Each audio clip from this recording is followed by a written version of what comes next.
Okay, thank you very much, friends. I would like to welcome you to our webinar here on the what we call nowadays the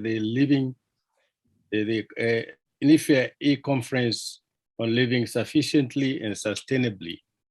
We know that this has been an issue for many, many years. I think it's almost 37 years of the ecumenical movement. So far, we've been discussing this point in various ways. Now we want to welcome you people again, this time again to raise the issues much more in the direction of alternatives, because I think we have been talking too much for many years on this issue. Sometimes imagine we started those years until now. On the 18th of September, I became 70 years old. Look at my ecumenical hair. And we have been discussing these points all this time, and the young people have come back again here again to help us to go ahead. Without, I think the conference is sessions, but the first one is this one, and we shall go as far as 10:50. Is that so? Yes.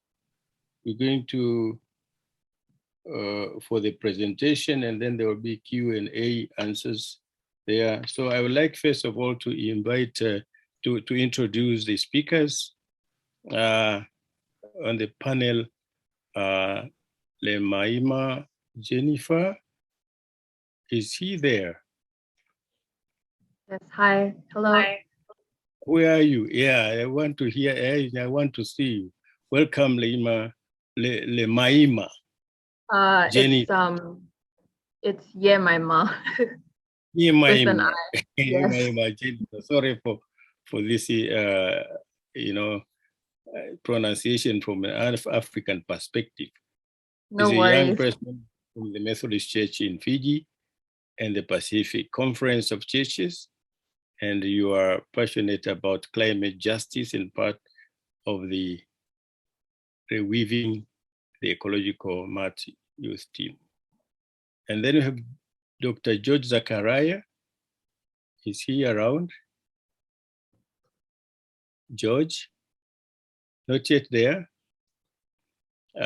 He is from India and is currently the Wesley Lecturer in Theological Studies and the coordinator of the research committee at Trinity College in Auckland, New Zealand. We are happy to have him with us. Then we have Dr. Martin Kopp. Is he around? If you are around, just say hi. Yes, everyone is around. He's around, eh? Yeah. He's chair of the Commission on Ecology and the Climate Justice of the Federation of Protestant Churches in France and holds a doctorate in Protestant theology from the University of Strasbourg. And then we have Professor Lalrindik Ralte. He's an indigenous person from Mizoram, India, and teaches theology and ethics at the Aizawi Theological College. Then we have Rosario Guzman, is the executive editor and head of research at IBON Foundation, a nonprofit research, education, information development institution based in the Philippines. So welcome our speakers, and I think as far as the program is concerned, we are going to have 7 minutes, is that so?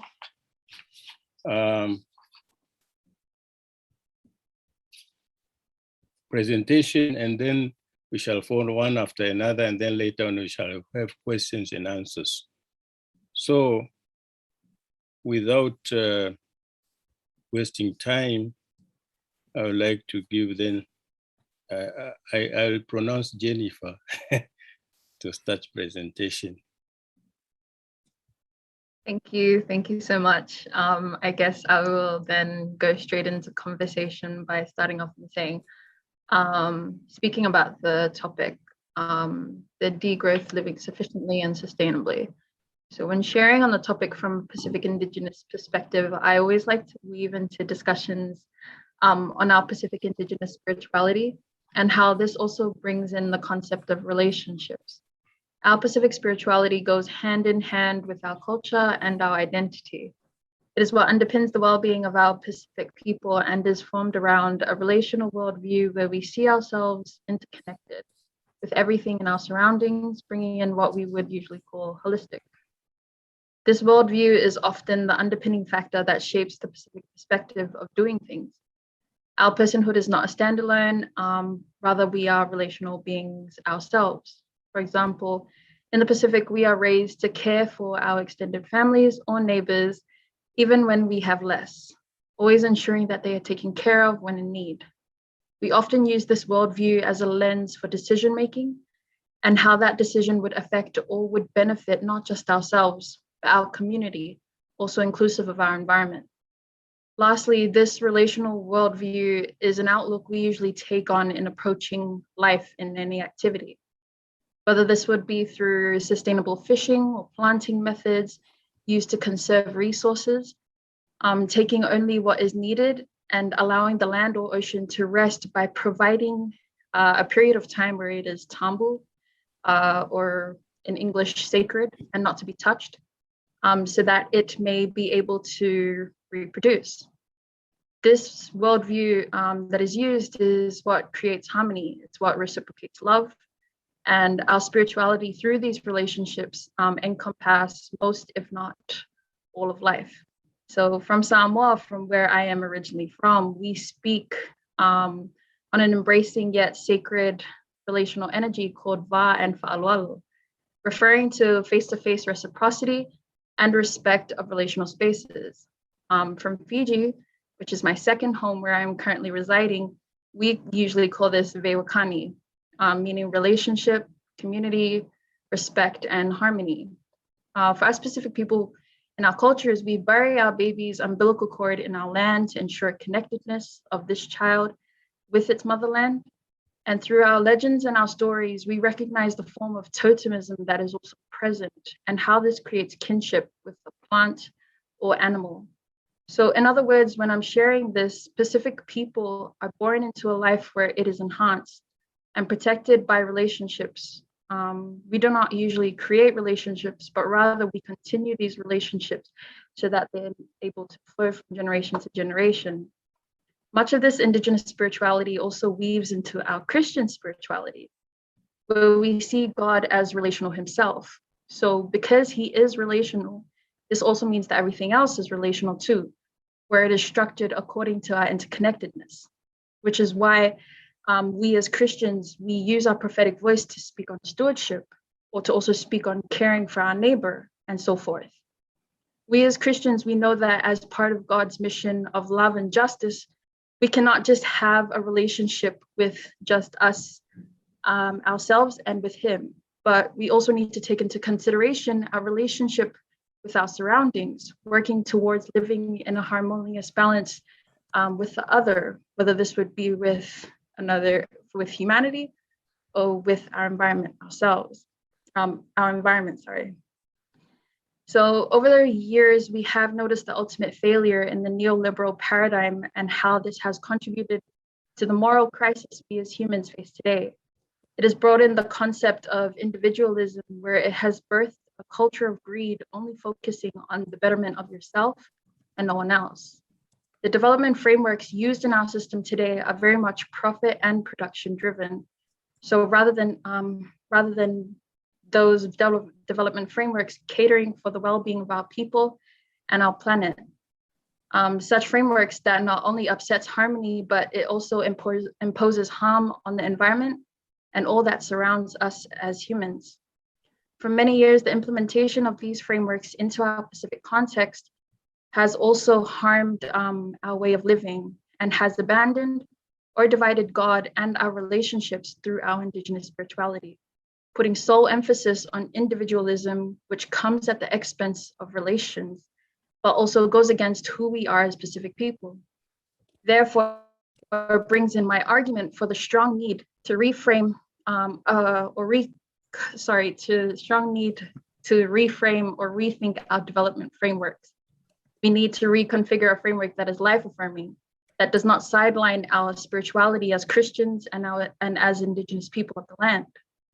In the wake of this moral crisis in 2017, the Pacific Theological College, in partnership with the Pacific Conference of Churches and the Oceania Center for Arts and Culture, with the support of individuals and partners, proposed a new framework for ecological development called the Re-Weaving the Ecological Map. It uses the concept of reweaving and the metaphor of the mat to tell a story of hope about our ecology and development, drawing from three main sources that are central to Pacific people. First is the indigenous knowledge, which brings in the philosophy, spirituality, and art. The other one is the Christian Bible, the theology and the spirituality. And lastly is the local knowledge and experiences. This initiative also offers three strategies. Firstly, looking at the ecological indicators as measures of national well-being. Secondly is the ecological integration of national accounts as complementary to the GDP.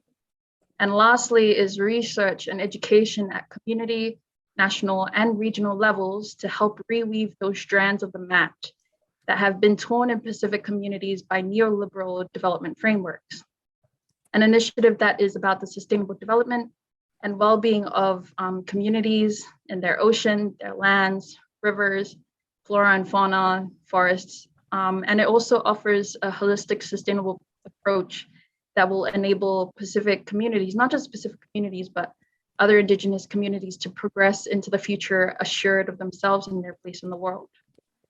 I would therefore like to conclude by sharing that this framework that is grounded on our relational spirituality is something that the Pacific can offer to the world in addressing the contradictions between modern society's obsession with limitless economic growth and the ecological limits of our only planetary home, allowing us to take into consideration reweaving in a sense where it includes a moment of realization of seeing where we ought to be, of repentance. Usually the first step towards a change of heart and practice is confessing our complicity in the sinful structures that have caused the problem. Therefore, calling for reweaving, where we must acknowledge that we humans are not at the center of ecology. And so by decentering ourselves, we may be able to recover from the selfish pool of consumerism and market-driven empire our development frameworks tend to only focus on in today's generation. Also calling for reweaving where we recognize that we are not a standalone being, but we are part of an ecological family where we are connected to the other. Through this, we are therefore able to live sufficiently and sustainably and bring in a relational approach from our Indigenous and Christian spirituality that promotes an intrinsic dignity and the value of the many, of all peoples, all religion, all cultures, and all environments. Thank you so much.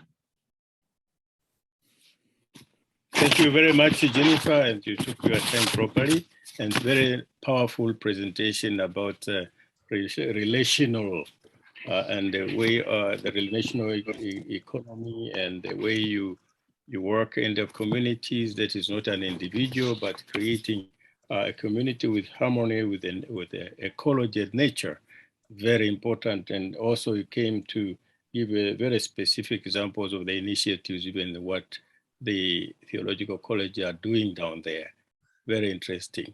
And we don't want to waste more time because there will be questions coming from people later. I would like to welcome those who are just coming in. We've just started with Jennifer, a young person from the Methodist Church in Fiji, presenting the first input there. Now we come to the second speaker, who is Dr. George Zachariah to take the floor. George, how are you? Good, thanks. How are you? Welcome to this important discussion, ecumenical discussion here. And I think you have a brilliant input from your area. Thank you.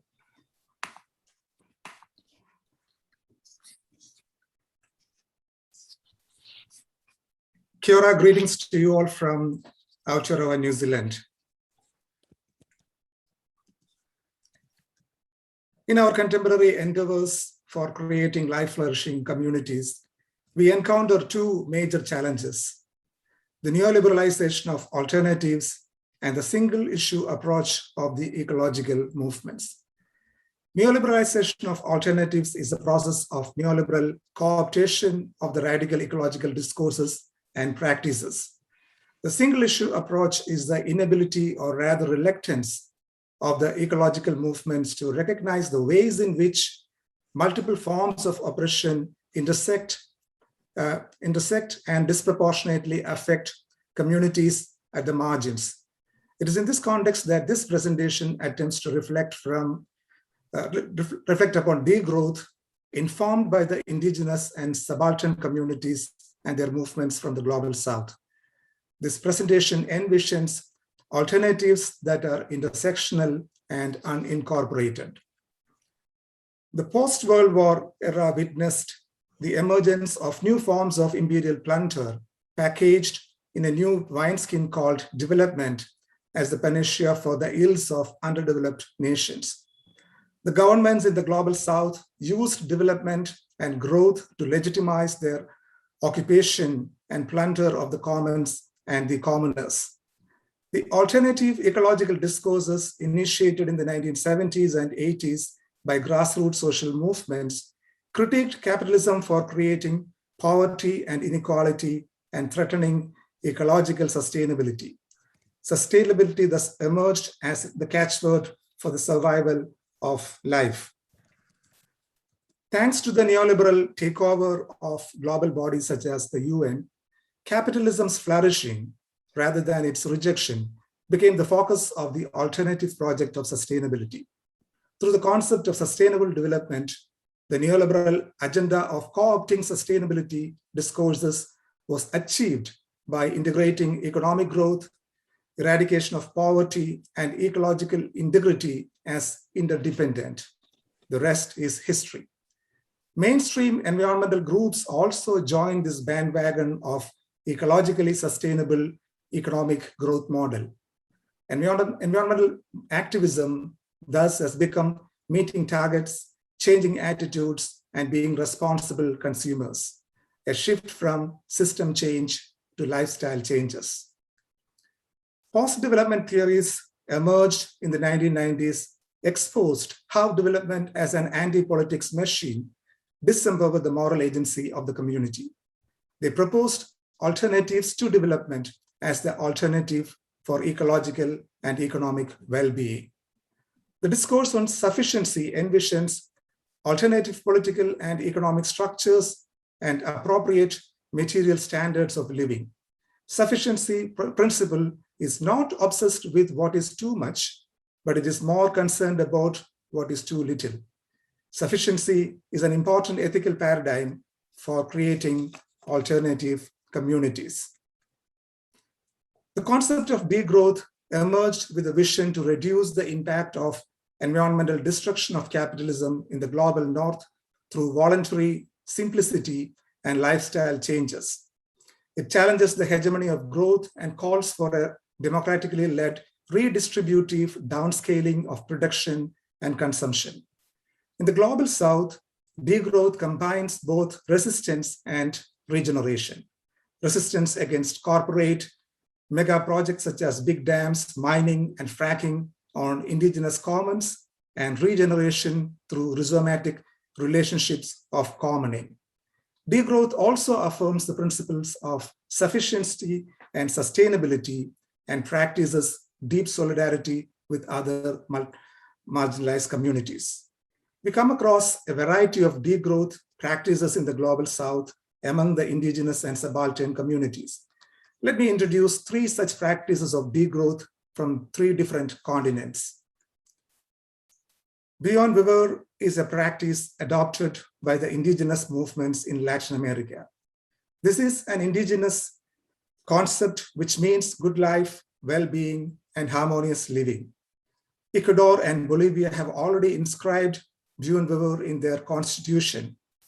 It affirms ethical values such as diversity, solidarity, interconnectedness, equity, non-hierarchy, and pluriversality. It's a decolonial stance and it has emerged as a lived practice of flourishing life against colonization and commodification. The story of the Zapatista movement in Mexico is worth mentioning here. The Zapatistas have worked to recover land and build territories in resistance to capitalism, affirming the self-determination of indigenous communities. Their resistance to growth is focused not on local consumption, but on the growth-driven neoliberal projects of the corporates and the state. For them, degrowth does not mean austerity and isolation, but resistance to capitalism, developing alternative economic systems and relations of reciprocity and solidarity. Eco-Ubuntu or planetary Ubuntu. As we all know, Ubuntu is an African philosophy and worldview. It means I am because you are, or a person is a person through other people. Archbishop Desmond Tutu broadened the scope of this concept to include the wider community of creation. As dependent creatures, we need to see the ecosystem as us, as a system that we are embedded in, as an extension of our being. Practicing planetary Ubuntu means to widen and deepen the circle, act with love to all that we are, to our extended planetary being. I am because you are. We are because the planet is. Eco-Swaraj. Drawing from the Gandhian model of Swaraj, Eco-Swaraj is a practice of resistance to statist, capitalist, patriarchal, and human-centered worldviews in search for sustainable and equitable alternatives. They work on securing women's land rights, reviving traditional agricultural practices, and creating community grain banks. Eco-Swaraj also initiates alternative practices of direct democracy. They work on stopping mining, sustainable livelihoods, forest rights, local governance, and women's empowerment. These are perhaps the most visible examples of practices of degrowth from the global south.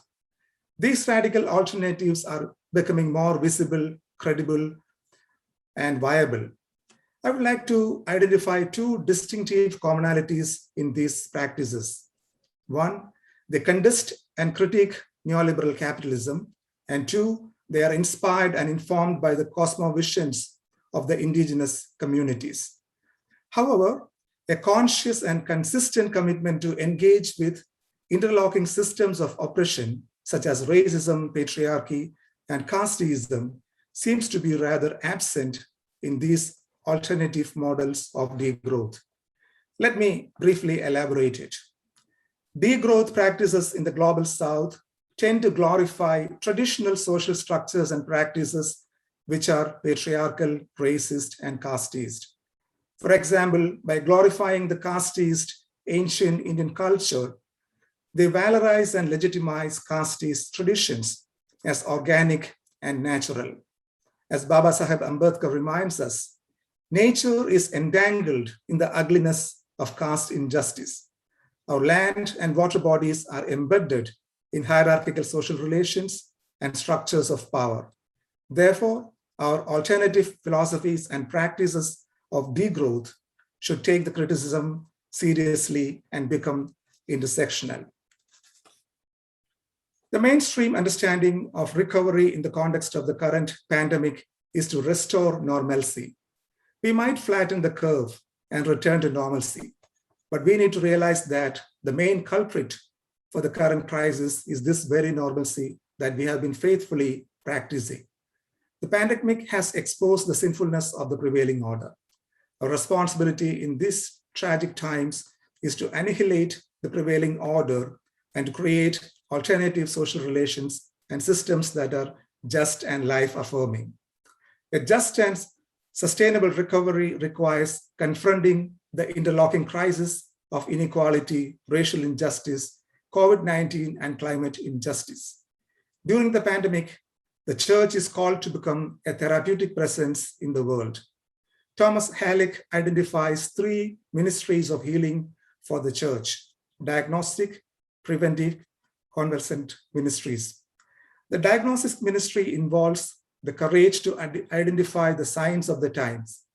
Preventive ministry is to create an immune system in our society against the malignant viruses of economic injustice, patriarchy, racism, casteism, ableism, homophobia, and xenophobia. Convalescent ministry is the work of healing and restoration, tikkun olam. Our commitment to engaging in these life-flourishing alternative ministries will enable the church to end flesh in our world plagued by toxic viruses. Thank you.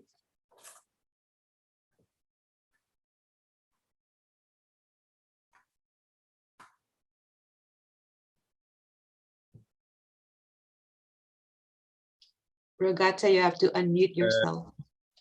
Thank you very much, Professor Dr. Zachariah, for the very powerful presentation about the alternatives of what we have here.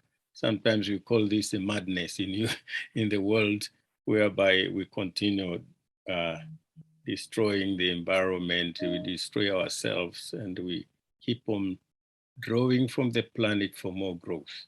And you are giving us hope by the alternatives you've given us there, which are quite clear. Now, without wasting time again, I want to call then Dr. Martin Kopp, who will speak on theological perspective and comes from France Federation of Protestant Churches in France. Welcome, Dr. Kopp. Thank you very much, and bonjour to each and every one of you. Dear sisters and brothers, before Jesus began his walking ministry, John the Baptist said, "He must increase and I must decrease." John 3:30. Growth of the one, degrowth of the other. This verse illustrates two important theses of my contribution, which will offer perspectives indeed, rather than provide a thorough argument.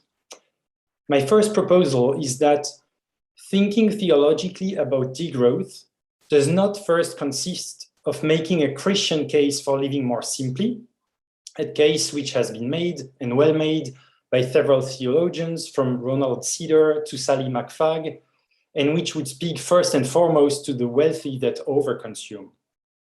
I defend that the prefix in degrowth, mimicking the French décroissance, raises what is perhaps a much deeper question. What is our view on growth itself as Christians? The second thesis is that any theological and spiritual reflection about degrowth actually commits to thinking growth and degrowth together in a dialectic relationship. At times, there is a tension, if not even a contradiction between them. Sometimes, the latter is a consequence of the former. In other cases still, the one opens up the way to the other. As a matter of fact, although the field of degrowth in its plurality has been described by Fabrice Flippo as a galaxy, it was shown by Timothée Duverger and others that two main arguments are made by degrowth. One, an environmentalist argument that considers that the economy of growth is unsustainable. It is a fact judgment raising the issue of limits. Two, a culturalist argument that believes that the society of growth is undesirable. It is a value judgment raising the question of our social imaginary, notably as it articulates a shared purpose of society. In my view, the second argument offers the most fertile soil for a theological reflection. It relies on the full realization that we are not only in a productivist and consumerist economy, we live in an economy that is underpinned, supported, and promoted by a culture of growth. Jewish thinker André Amar said that, I quote, "We live in it and through it as if it were our ecological milieu," unquote. Our Western modern view of who we are as a collectivity, who we are to each other within this collectivity, of the good life and happiness, of progress, and thus of what we desire, what we strive for, how we judge any enterprise and our common journey, all is determined one way or another by an economic materialistic view of growth. That is why, in my view, any theological attempt to question growth and possibly promote degrowth as a second step has to get to the heart of the machine and address the growth narrative on its own ground. In what might appear as a typically Lutheran move, in my doctoral thesis, I made the inventory of all growth that are present in the Bible. And I found that the biblical material is huge. There are about 1,000 passages where a kind of increase is at play. And more importantly, surely, than these quantitative aspects, it appeared qualitatively that growth is present at all key moments of the history of the relationship between God and his or her creation and the creatures. Think about it for 1 second. In Genesis, in the first moments of life, plants grow and animals are blessed to be fruitful and to multiply. The promises to the patriarchs were all about becoming a more numerous people and wealthier. The life of Israel in Canaan is depicted as fattening. In response, Israel did not only sin, it multiplied its sins, which towered up to the sky. Jesus' parables describe the kingdom of God as growing as a plant, the smallest of the seeds that becomes the biggest plant in the garden. The church builds up and increases in numbers. The gospel itself in the letters is said to grow. Where sin increases, grace abounds even more. And Paul invites us not only to love one another, but to make progress in the love or agape for one another. These examples should suffice to show that Christianity does not disqualify growth. Sure, it has taken us beyond ecological limits and does not always make us happier, and it must be firmly and severely criticized for it. But rejecting the notion of growth out of our theological perspective would be throwing the baby out of the bathwater. Before God, considering closely the biblical text, our faith recognizes the sheer ambivalence of growth. Some growth is a blessing of God, some growth is forbidden by God. Some growth are seen very positively, other kinds of growth are seen very negatively by the biblical text.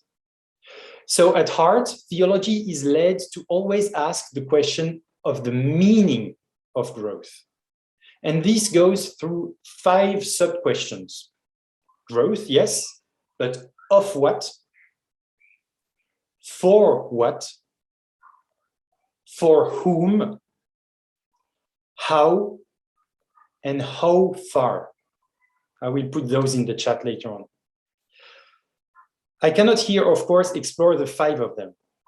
I choose to share about the last question that asks, growth, yes, but how far?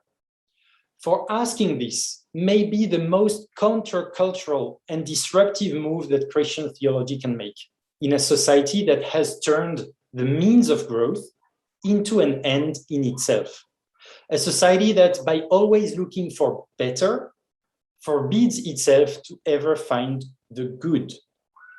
It must be acknowledged here that we are in a place of discord between the 2 testaments.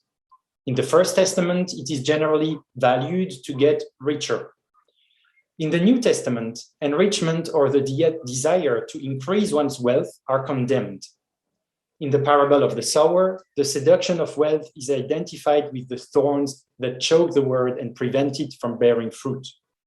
Greed is seen by Jesus as an evil that comes out of the human heart and makes it impure. Paul forbids any relationship with the greedy, who is viewed as an idolater who will be deprived of the inheritance of the kingdom. Our faith values having enough and living in dignity, and thus it always fights against poverty, understood as deprivation. But inversely, it warns with force against the will to increase one's having beyond what is sufficient. Jesus sums it all in Matthew 6, 19 to 21, delivering a profound teaching on which I will finish. Do not store up for yourselves treasures on earth, but store up for yourselves treasures in heaven. For where your treasure is, there your heart will be also. Jesus puts a limit to earthly growth, but relocates and asks for another kind of growth. And it is the very limiting that opens up a space and a time for this different growth. I, as a Frenchman, inhabitant of a so-called developed country who has enough, I'm called to degrow my attention to earthly goods and to relocate my will to grow. And Jesus goes even further, because in the end, he tells us it is about where our heart is. And the heart is biblically the center of the inner life of man and the source or the seat of all the powers and functions of the soul and spirit. When human looks at what the eyes see, God sees the heart. The growth we look for defines our existential stance.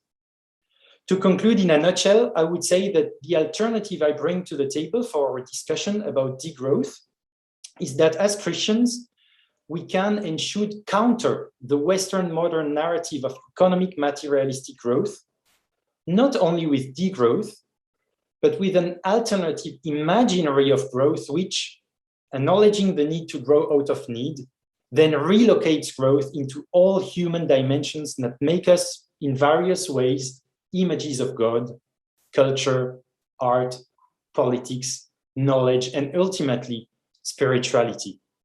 There, growth can be exponential and limitless. It can be a source of joy and of true flourishing. Thank you for your attention. Thank you very much, Jacob, for enlightening us more again, whether you can completely rule out growth or you have to ensure that growth is also qualified sometimes, and not total 100% what you call degrowth. And that is very important. You put it as in a very good theological and Christian perspective there. We thank you very much for that input. I would like now to go to the next speaker. I see that Professor Ralte has got some internet issues there. So we shall call upon Rosario Guzman from Philippines to speak about Global South and economic perspective. Welcome, Rosario. Thank you very much, Rogate. Regards to you and hello, everyone. Well, growth is a painful word for the people of the Global South. In the past 40 years, we have been told by international financial institutions to equate economic openness to growth and growth to prosperity.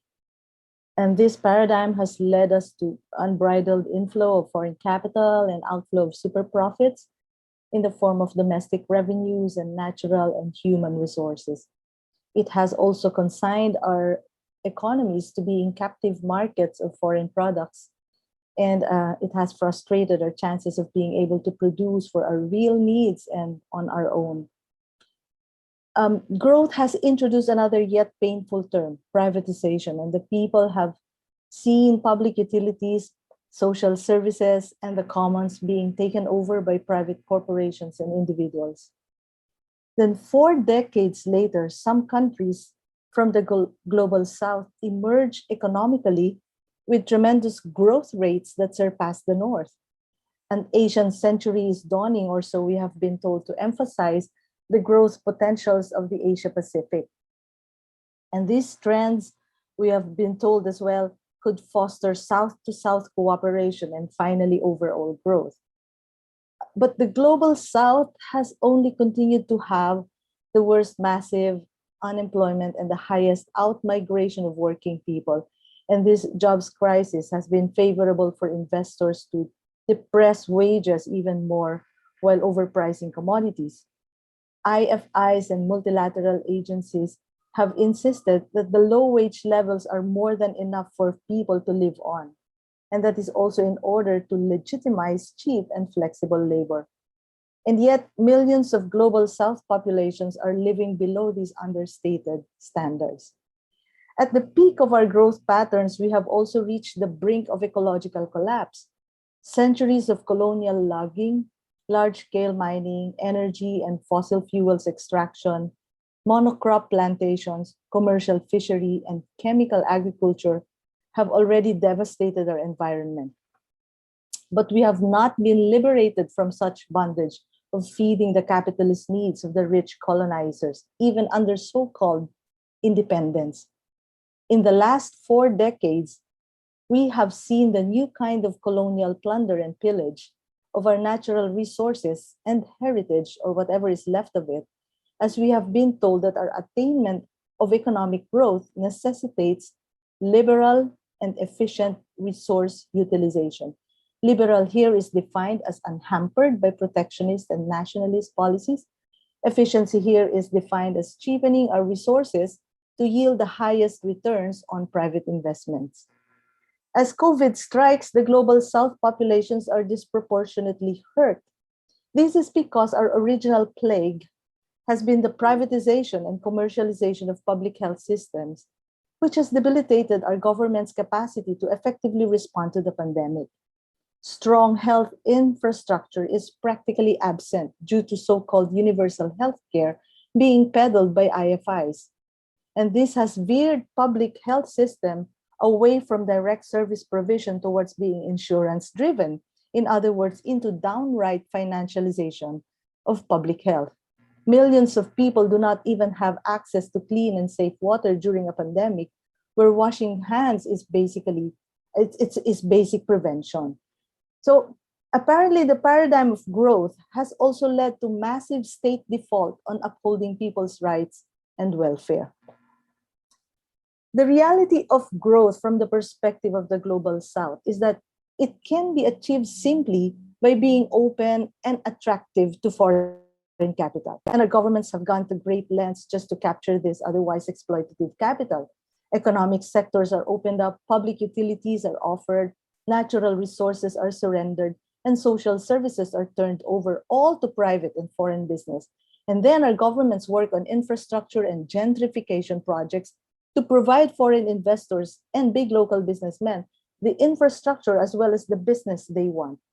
Through public-private partnerships, bilateral or multilateral official development assistance, and more consumption taxes on the poor, our governments have basically boosted elite wealth accumulation, otherwise known as growth. So the reality of growth from the perspective of the global South is that it can be achieved by increasing debt.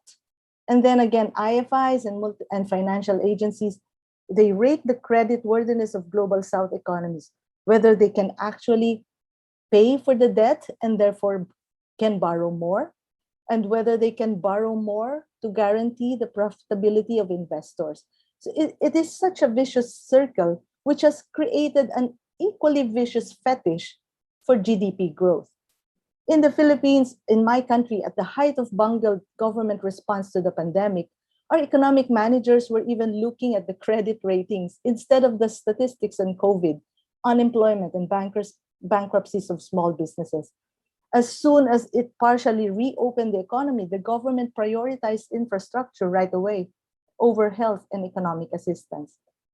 The reality of growth is that global South economy is relegated to being an exporter of cheap raw materials and labor, a production assembly line, a sweatshop, a service economy of the North, while the North is the one industrializing, producing a wider range of commodities, consuming more materials, and increasing energy demand. So should the call for degrowth prioritize the North then? Should it be a burden on the activists and on the movements of the North? Well, as we have already seen, we've seen the reality and the hype of growth from the global South perspective. The excessive resource and energy used by the North is heavily reliant on the plunder of the ecosystems of the South, on the cheapening of their labor power and raw materials, and on the erosion of their self-sufficiency and their own development aspirations. The call for degrowth, thus, must be coupled with a call for decolonization in the South. And there is no better way to start but through the open rejection of the paradigm of neoliberal economics and all its obsession with fallacious growth metrics. The call for degrowth, thus, must be coupled with a call for the end of exploitative relations, the underpricing of labor power, the overpricing of products of human labor, and the commodification of natural resources and the ecology. And from here, if we can take that as our very own movement from the Global South, from here, the Global South can go further to calls for sovereignty, social justice, and people's welfare.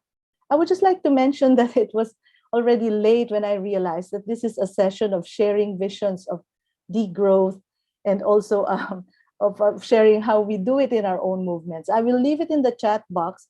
From my organization, EBON has been pushing for this kind of movement we call people economics, and that is by gathering all the practices of the people's organizations and civil society organizations that push not just for degrowth, but for all the other virtues I've mentioned about sovereignty, about a sovereign economy, and about an economy that's really creating the needs of the people. So I'll just leave a copy here in the chat box, and it's for us to discuss. Thank you very much. Thank you very much, Rosario, for also trying hard to keep with the time because it's moving very fast. The time is always against us, but thank you very much for that exposure of perspective from the South. And we all need to go away from the neoliberal approach of always consumption, always consumption, production without limits and on the expense of the South, plundering the South. That's very important to remember, and I don't know to what extent these things are actually discussed at the United Nations. Now, I would like, I don't know whether I would like to ask Atina, another person there on the technical side, is Professor Ralte ready? I'm afraid she's not able to join us. She's having terrible internet issues, so she sends her apologies. Anyway, this is almost like another, it's saving our time, for instance, exactly on the time for going to do the discussion, the question and answers session, which is 10:50 to 11:10, which gives us then, we should go then right to that session and start to ask people to raise questions and answers to the speakers, or also to contribute something, but it should not be, there should not be questions which are speeches. Just give us very sensitive points about the areas of alternatives, the area of degrowth and post-growth, what we do, we have had quite a number of people, like Dr. Kopp gave us questions, which are 4 questions there. If it is growth, for what, for whom, and whatever. Those are really questions for discussion. We have had quite a number of alternatives from Rosario Guzman and also from Zachariah. We have also from Jennifer, very, very enriching information. So the floor is also for you participants to raise some issues. It's not much time, it's about 30 minutes from now.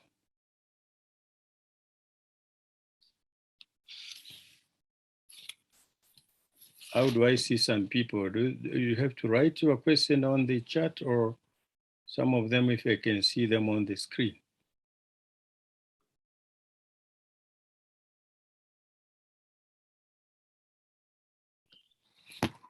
To George, Zachariah, how to implement mainstream the alternatives you mentioned, Wendiviri, Ubuntu, Eco Swarat, when we know these are very minimal in our regions? That is a question to Dr. Zakaria. Thank you, Guillermo, for that important question. Yeah, that's the most important challenge that we all need to undertake. I have a problem with this term mainstreaming, but still, that is this is a vision, and perhaps the churches can take this up. We can initiate, like in the Swaraj, we have self-help groups. We can initiate self-help groups. We can initiate cooperatives. We can initiate small trade unions in our villages. So different ways, we can enlive that culture of alternatives that we see in these models in different continents. Mm-hmm. Okay, thank you, Zaka. There's another question from Arthur Dahl. The term degrowth can produce negative reactions. Are there better positive terms like sufficiency, moderation, contentment with, something like this, or with little? Who can respond to that?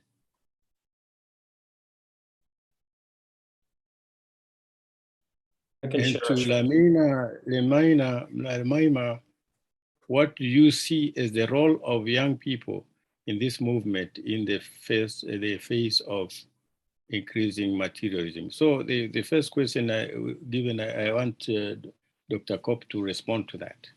Yeah, thank you for this question. And in some way, my presentation was an answer to that also, which is to say, especially in our countries, we are so versed into the narrative of growth and the very simplistic growth equals good, equals happiness, equals development, equals progress, that when you use degrowth, it is positive because it really shakes the narratives, it puts it into question, but it is not enough. To me, it should always come with another term.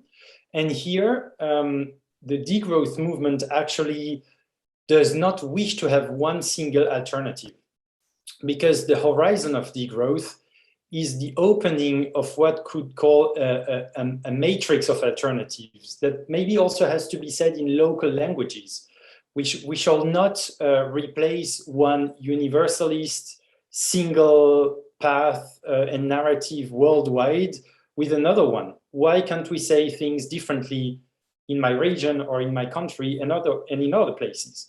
In France, for example, a phrasing that works well, I will say it in French and then translate, is sobriété heureuse. Translated in English, that would be happy frugality, right? I know that in Latin America, they speak of summa causai. We heard about Ubuntu, and so maybe we need we need to enter this very difficult cultural working that also goes through language. And so your question is important, but maybe we need to define that locally and finding phrases and words that speak to our context, being under the same horizon. There is just because before you stop there, a question related to that from Nico Umashito is that, have you heard theological arguments against the growth? Well, when you look at the biblical landscape of growth, there are a few passages in the New Testament where there is a command of God to grow, and the text that is economically. And to me, my reading of this text is that at each time the way growth happens is subverted. So it's not economic anymore in the end. Maybe the text that is the most difficult or that really requires close attention is the parable of the talents. I don't know if that's the right word in English, which I don't do an economic reading at all myself, but some might. And so it's there's also the I mean, biblically, this is the text that comes up the most, but otherwise, except for fundamentalist conservative arguments, they would say that the ecological crisis is actually the plan of God to put an end to the earth and creation.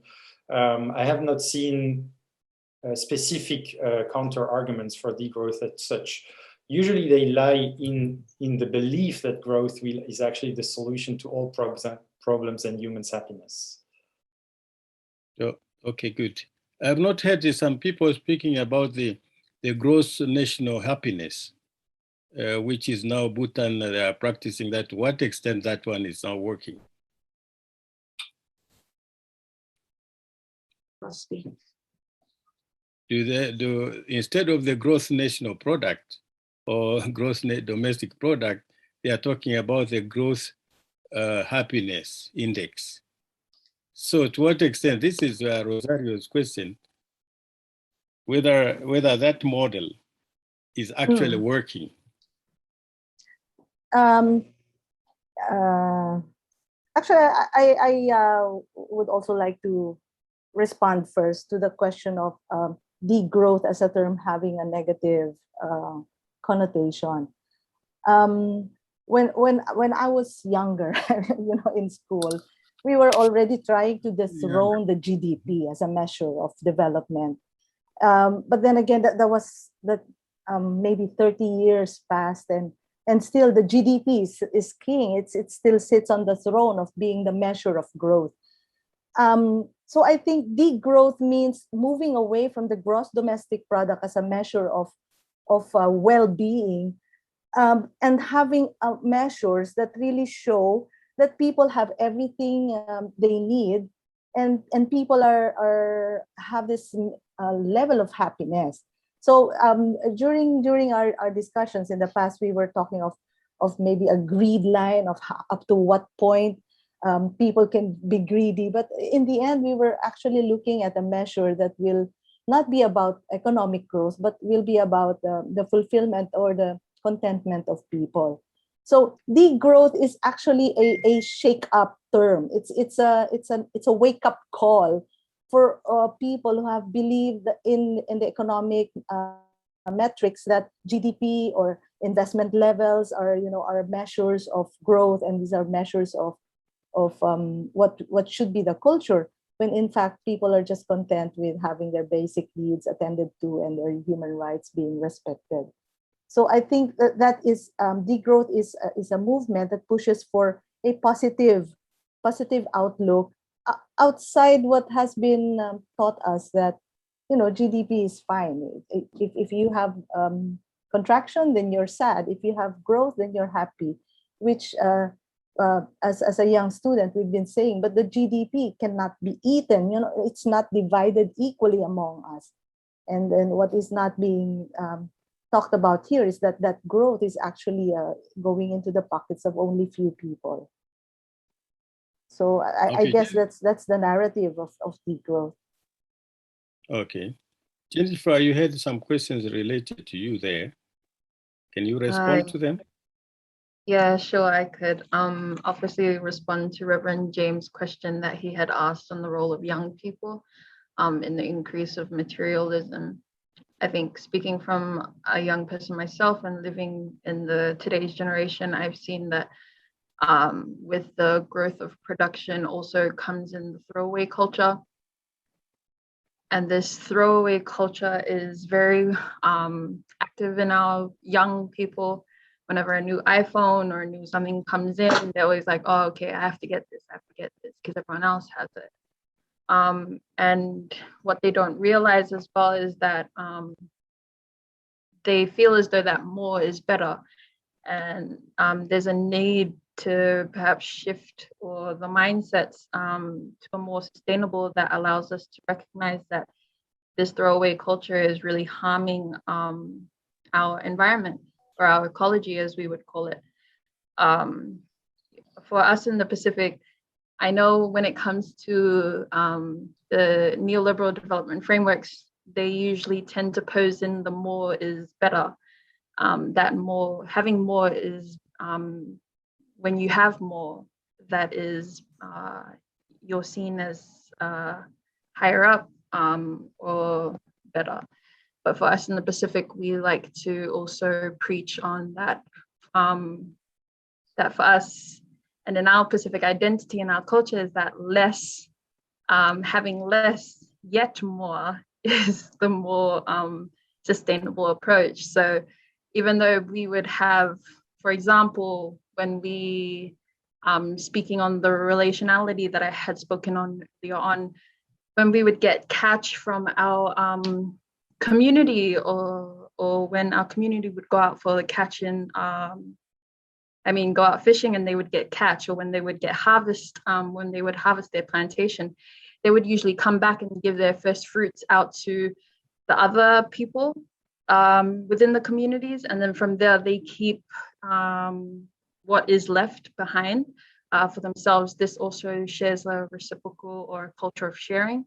And with that, although they are given less, they are provided with more. They are provided with more with the feel of that they were able to provide assistance and care to their neighbors and so forth. I think it's really to do with sharing that. I think it's really to do with the fact that how can we as young people change or shift from this more is better paradigm to a more we don't need that much, and having less is more better in a sense, and more sustainable. The second question that I see in the sorry, I'm just going through the comments. The second question that was asked by Manoj, I think. Mm-hmm. Sorry, if you could read that out, Rogate. I can't find it in the comments anymore. Okay, let me find that. Oh yes, he was asking about examples in the Pacific where communities who are more rooted and not caught up with growth, as shown in the Weaving the Ecological Map, has been able to better cope during the current pandemic. So for us in the Pacific, a lot of people have been unemployed due to COVID-19. And with this, it has also brought back in that reciprocal relationship that one shares with the other. So with people not having jobs and gaining money to feed off their families, they have brought back the barter system where you're exchanging items with the other. Not just that, but when it comes to, because we come from a very communal way of living, when we see that our neighbors are in need, we also do tend to lend a helping hand and give out what we can in assistance.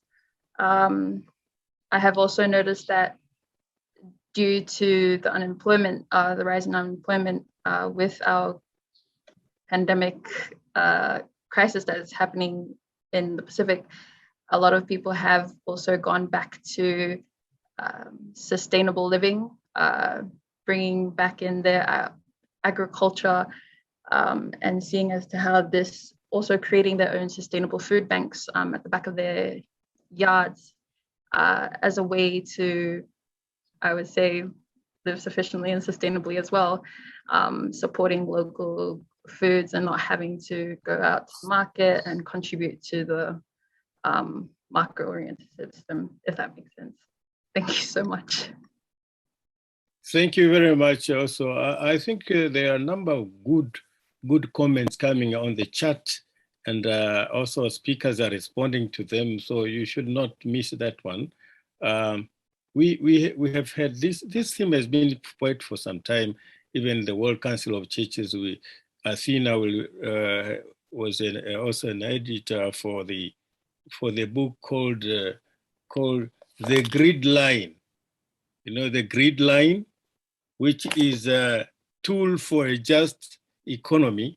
And they are taking questions like we needed to go just beyond just growth, but what is behind the motive of ever, you have passion for ever going for growth is something good, whatever reasons, you know.